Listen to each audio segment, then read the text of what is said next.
Hello everyone, hello student, hello aspirant, hello friends. Modern history के series में हम लोग आज लेक्चर 4 कंप्लीट करेंगे, जिसमें कवर कर रहे हैं डिसइंटीग्रेशन ऑफ मुगल। यह इंपॉर्टेंट होगा यूपीएससी, बीपीएससी, स्टेट पीसीएस के लिए। माई सेल्फ एनआईटीएन अब्दुल सलीम। चैनल पे पहली बार आए हैं तो क्या करो, लाइक करो, सब्सक्राइब करो और कमेंट करो, और दोस्तों में चैनल को क्या करो, शेयर करो, ताकि ज्यादा से ज्यादा लोगों को हेल्प मिल सके, ज्यादा से ज्यादा एस्पायरेंट इसका बेनिफिट उठा सके। चलो स्टार्ट करते हैं बिना किसी देरी का लेक्चर 4। ओके, तो अब तक हम लोग क्या कवर किए थे? तो अब तक हम लोग सक्सेसर स्टेज देख रहे थे लेक्चर 3 में। अब उसी का फर्दर हम लोग लेक्चर कवर कर रहे हैं, ठीक है ना? तो देखो सॉरी, अब यहां से देखना, हम लोग मैसूर स्टेट देखेंगे, ठीक है ना? सक्सेसर स्टेट में अब हम लोग चलेंगे, मैसूर स्टेट को कवर करेंगे। देखो, तकावी is the land loan tax collector for 1 year and collector is called इजदार। अब इजदारी सिस्टम क्या होता है? जजियत सिस्टम जो होता था, जजियत सिस्टम नॉन मुस्लिमों पर लगता था, प्रोटेक्शन टैक्स होता था। इजदारी सिस्टम में क्या होता था कि जैसे कि मान लो हमारे पास इजदारी सिस्टम है, किसी को ये लैंड, पीस ऑफ लैंड दिया गया, ठीक है। अब इसको क्या होगा ना, यहाँ दीवान इसका रेवेन्यू कलेक्ट करेगा। इसको कलेक्ट करने वाला कौन होगा? तो ये होगा जमींदार, सब रहते थे, ठीक है ना? जमींदार रहेंगे, जमींदार फार्मर से टैक्स कलेक्ट करेंगे, अब कुछ अपना हिस्सा रख के दीवान को दे देंगे, दीवान मुगल इंपायर को दे देगा, ठीक है ना? अब यहाँ से इस तरह से चलता था इजदारी सिस्टम, ठीक है? क्लियर है? अब बाद में जाके ये फेल भी होता है, क्योंकि बहुत सारा करप्शन बढ़ जाता है दीवान के बीच में, ठीक है ना? और ये मुगल एम्पायर तो रहते हैं दीवान, बाद में ब्रिटिशर को भी राइट मिल जाता। पढ़ेंगे 1765 में बक्सर के युद्ध के बाद बिहार, बंगाल और उड़ीसा का दीवानी राइट किसको मिल जाता है? ब्रिटिशर को मिल जाता है। तो इजदारी सिस्टम उस समय और करप्ट होता है, फेमिन भी आ जाता है। ये सब हम लोग कवर करेंगे आगे के लेक्चर में, ठीक है ना? अभी तो हम लोग डिसइंटीग्रेशन ऑफ मुगल कवर कर रहे हैं, जिसमें से सक्सेसर स्टेट चल रहा है। तो अब चलो पार्ट 1 में आते हैं। मैसूर वर्ड क्या था? देखो, मैसूर हमारा यहाँ पे पड़ेगा, ठीक है ना? अब यहाँ से क्या होगा, दो है, एगो चिक्का कृष्ण राजा है, ठीक है ना? 1735 से लेकर 66 तक है, और अगनन राज देवराज है, दो भाई है, ठीक है? क्लियर करते हैं, ठीक है? तो मैसूर पे वडियार डायनेस्टी का रूल था, मतलब स्टार्टिंग से चलते हैं तो वडियार डायनेस्टी का रूल था। राजा कौन था? चिक्का कृष्ण राजा, ठीक है ना? ये इसका कार्यकाल दिया है 1735 से लेकर, बस ये समझने के लिए, याद करने का जरूरी नहीं है। बट ये जो राजा था पपेट रूलर था। क्या था ये? पपेट रूलर था। ये सिर्फ नाम का रूलर था, ठीक है ना? क्योंकि इसको चलाते कौन थे? ओरिजिनल रूलर कोई और चलाता। पपेट कब कहलाता है? कोई भी पपेट रूलर कौन कहलाता है? उसके पीछे का जो पावर होता है, हिडन पावर जो होता है, वो मिनिस्टर के पास रहता है, वो मिनिस्टर के अकॉर्डिंग काम करता है, ठीक है ना? तो वो मिनिस्टर लोग उसको राजा बना के रखते हैं सामने में, फ्रंट में, ठीक है ना? तो ये दो भाई है, ऐसे दो मिनिस्टर क्या कौन कौन रहते हैं? तो नंद राजा रहते हैं और देव राजा रहते हैं। जिस तरह से क्या रहते हैं, सैयद ब्रदर्स रहते हैं, ठीक है ना? फरुख सियार के समय में, ठीक है ना? जुल्फिकार खान रहता है कब? तो जहांदर शाह के समय, उसी तरह के ये लोग रहते हैं, ठीक है? अब ये क्या है? ये ट्रू रूलर है, like as a Sayyid brothers of Mughal का। ये हो गया, समझ में आ गया?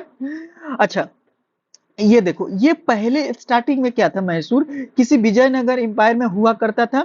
डीप साउथ एरिया में ये बोला जाता है कि सबसे साउथ वाला एरिया ये डिक्लाइन हुआ। उसके बाद एक स्टेट डेवलप हुआ, ठीक है ना? मैसूर कर्नाटक का लार्ज रीजन कवर करता है था, केरला का थोड़ा सा नॉर्थन पार्ट क्लियर करता है। मतलब अब समझ में आ गया ना कि मैसूर जो होता है ज्यादातर कर्नाटक वाले रीजन को बोल रहे हैं, आज के प्रेजेंट में कर्नाटक है, और थोड़ा सा नॉर्थ पार्ट का केरला को भी बोलते हैं मैसूर। उस समय वो विजयनगर इंपायर से स्टार्ट था, उसके बाद वहां वडियार डायनेस्टी आया, उसमें चिक्का कृष्णन राजा जो पपेट रूलर था, उसको कौन चलाते थे?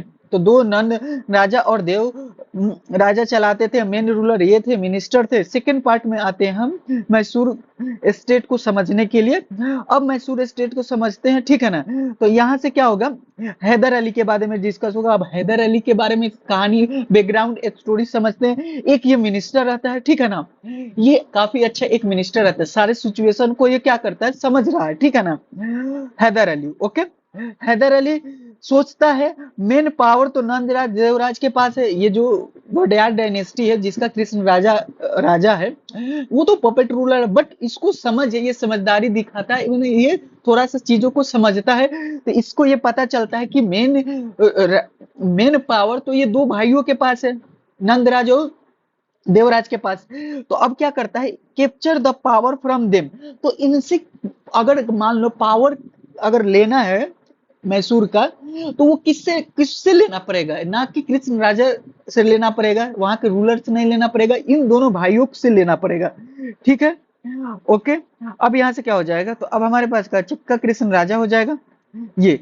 अब देखो, अब ये क्या था, हैदर अली जो था डिप्लोमेटिक काफी अच्छा था, इसका स्ट्रॉन्ग था डिप्लोमेटिक।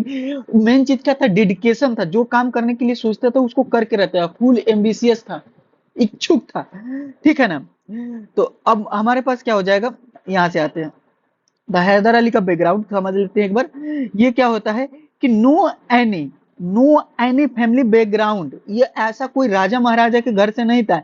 स्टार्टिंग से ये क्या था बताओ, एज ए होता नहीं है, कुछ ऑफिसर होते हैं पेटी ऑफिसर, ए पेटी अफसर था ये मैसूर में, ठीक है ना, कर्नल पेटी ऑफिसर था, ठीक है ना, मैसूर आर्मी के अंदर आया फिर। तो ही वाज, बट इसके पास क्या क्या एबिलिटी थी, मिलिट्री कमांडर था, डिटरमाइन था, मतलब काफी अपने पास डिटरमाइन प्रोमिस रखता था, ठीक है ना, ब्रेव था, अनएडुकेटेड होते हुए भी डिप्लोमेटिक था, ठीक है ना, डिप्लोमेटिक मैन था, किस कोई भी बात करके कन्विंस करने आता था इसको, डेडिकेशन था, फुल एम्बिशियस था, कुछ भी करने के लिए एग्री रहता था, ठीक है ना। ओके, कोई दिक्कत, अब यहाँ तक कोई तो दिक्कत नहीं होना चाहिए, ठीक है। अब यहाँ से देखते हैं, आगे बढ़ते हैं।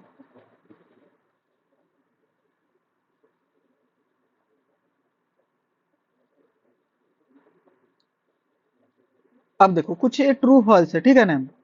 Haider Ali do better army position, yes, ठीक है ना, हैदर अली डू। अगला बताओ, डिफेट नंजराज इन एक्टा, ये भी सही बात है, देखो यहाँ से दिखाते हैं,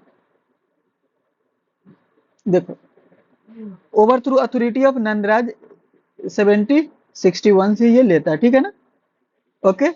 नंदराज को हराता देवराज।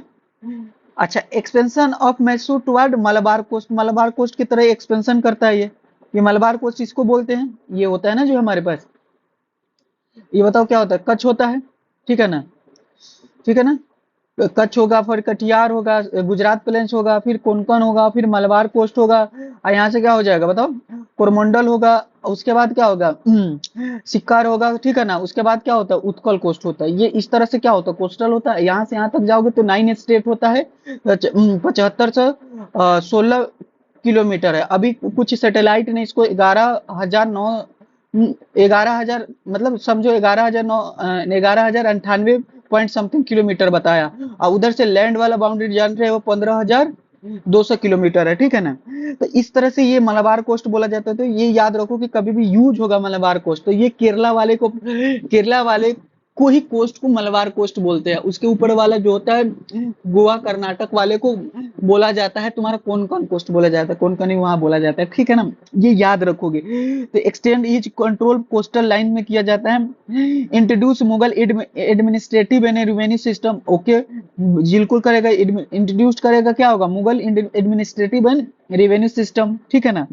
अब यहाँ से देखो, एस्टेब्लिशमेंट ऑफ मॉडर्न आर्सेनल इन दिन दिगनल 1755 में, ठीक है ना, ओके। तो वही हो गया, ये रिलीजियस टॉलरेंस रहता है, डिफेक्टो रूलर रहता है, मतलब दूसरे रिलीजन को भी क्या करता है, एक्सेप्ट करता है। इन दिस रीजन मैनी पोलीगर्स मिलते हैं, इन्हें दबाने का काम किया। पोलीगर्स के मतलब क्या होगा, छोटे छोटे रूलर लोकल लेवल पे मिलते हैं, तो सबको हैदर अली दबाता है, ठीक है ना। अब यहाँ से देखो पिलीगर्स क्या होते हैं, तो देखो मान लो क्या है, ये एक कोई मान लो पूरा रूलर है, ठीक है ना, ये छोटा सा एक टेरिटरी है, तो इसको बोला जाएगा, देखो आराम से समझो, पिलीगर्स ये एक पूरा लैंड ऑफ मास है, इसका ये पीस ऑफ लैंड है, एक टुकड़ा है, इस पे कोई एक ये रूलर है, इसको मिला ये रूल करने को, तो इसको समानता बोला जाएगा, फ्यूडल लॉर्ड बोला जाएगा, ठीक है ना, मंडलेसा वार या पिलगार बोला जाएगा, ठीक है ना। समानतावादा सिस्टम समझो, फ्यूडल सिस्टम काफी इंपॉर्टेंट है। पीस ऑफ लैंड दिया जाता था किसी को, यू होल्ड राइट, ये इसको इसका इस पे राइट होगा, एडमिनिस्ट्रेशन राइट करेगा, रेवेन्यू कलेक्ट करेगा, जुडिशियल राइट, सब इसका राइट होगा। अब बाद में ये खुद को क्या कर लेते थे, देखते थे कि मान लो कि सेंटर में क्या अथॉरिटी वीक हुआ, इसको खुद इंडिपेंडेंट कर लेते थे। तो फ्यूडल सिस्टम काफी इंपॉर्टेंट रहा है मिडिएवल पीरियड में, ठीक है। आगे बढ़ते हैं, अब चलते हैं प्रोटेक्टरेट स्टेट। प्रोटेक्टरेट स्टेट में क्या होता है, तो ये क्या करते हैं, इंडिपेंडेंट रूल करते हैं, सब ऑर्डिनेट होते हैं, नो प्रोविंस इसके पास नहीं प्रोविंस होता है, मुगल के सरेंडर कर देते हैं, ठीक है ना, प्रोटेक्ट स्टेट। अब होगा क्या कि मान लो क्या फिर मुगल से वार हुआ, ठीक है ना, मुगल आर्मी से वार हुआ, मुगल सैनिक से वार हुआ, उसमें किसी लोकल रीजन में प्रोविंस में कोई राजा हार गया, तो अब वो क्या करेगा, मुगल वहां एम्पायर तो करेगा नहीं, उतना खर्च वर्च तो करेगा नहीं, वो क्या कहेगा, तुम ही करो, तुम मेरे को कुछ, मुगल एम्पायर बोलेगा, मुगल का राजा बोलेगा कि तुम हमको कुछ टैक्स रेवेन्यू हर साल भेज दिया करोगे, तुम रूल करो, तो उसको प्रोटेक्ट अंडर में, मुगल के प्रोटेक्टेशन में आ जाता है, ठीक है, सुबेदार के अंडर में सरेंडर करके। अब देखो हैदर अली फ्रेंच ट्रेडर को सपोर्ट करता है, हैदर अली शुरू से ही देखना याद करना, हैदर अली शुरू से फ्रेंच को सपोर्ट करेगा, तो इससे ब्रिटिशर नाराज भी होंगे, तो ब्रिटिशर को ये पसंद नहीं आएगा, दो यूरोपियन कंपनियां, किसी एक यूरोपियन कंपनी को तुम सपोर्ट करोगे ना, तो अदर यूरोपियन कंपनी उसका कंपटीटर होता है, वो नाराज होगा, ये जेन्युइन चीज है, ठीक है ना। कोस्टल एरिया इंपॉर्टेंट है, कोस्टल एरिया इंपॉर्टेंट है, मलबार कोस्ट को इसीलिए एक्सपेंशन कर रहा है, यूरोप को फ्रेंच को कंप्लीट करना है, ठीक है ना, सपोर्ट करेगा। यहाँ से देखो, अब ये एंग्लो मैसूर वार में हैदर अली के डेट होगा, अब बताओ, अब ये पढ़ेंगे, ये बने ना, पढ़ेंगे एंग्लो मैसूर वार हम लोग पढ़ेंगे, ये इसलिए पढ़ेंगे, देखो फ्रेंच को सपोर्ट करेगा, फ्रेंच को सपोर्ट करेगा, तो ब्रिटिशर मैसूर पे कंट्रोल करना चाहेंगे, क्योंकि इसलिए कंट्रोल करना चाहेंगे कि वहां से ट्रेड करना आसान होगा, क्योंकि कोस्टल एरिया है, ठीक है ना, कोस्टल एरिया से ट्रेड करना क्या होगा, आसान होगा, तो इसलिए क्या होगा, और फ्रेंच को ज्यादा सपोर्ट करता था, तो फ्रेंच का ट्रेड क्या होगा, मोनोपोली इंक्रीज होगा, ट्रेड में क्या होगा, डिफिसिट हो जाएगा ब्रिटिशर का, तो इसलिए वो लोग मैसूर वार करते हैं हैदर अली से। तो अब आते हैं, तो अब यहाँ से देखो ये वाला रीजन क्या हो जाएगा पूरा, ये अवध प्रोविंस है, मुगल के अंदर अधीन है, टेरिटरी है, से कट होकर निकला, ये अवध निकला, ठीक है ना, आराम आराम से चलते हैं, ठीक है ना। पहले से ओडिया डायनेस्टी रूल कर रही थी, यहाँ पे ओडिया डायनेस्टी बताए थे, रूल कर रहे थे, बस मुगल को सरेंडर किया, मुगल को सरेंडर किया, तो ये बन गया प्रोटेक्ट स्टेट, मैसूर जो था प्रोटेक्ट स्टेट में आ गया, मुगल से कट होकर नहीं निकला, ये मुगल से कट होकर नहीं है, सबऑर्डिनेट है, ये मैसूर जो अभी क्या है, मुगल के अंडर में ही है, मुगल के टेरिटरी नहीं है, बट ये उसके सरेंडर है, बस मुगल के अंडर है, आप समझ रहे हो ना, एक्चुअल में वो मुगल का नहीं है।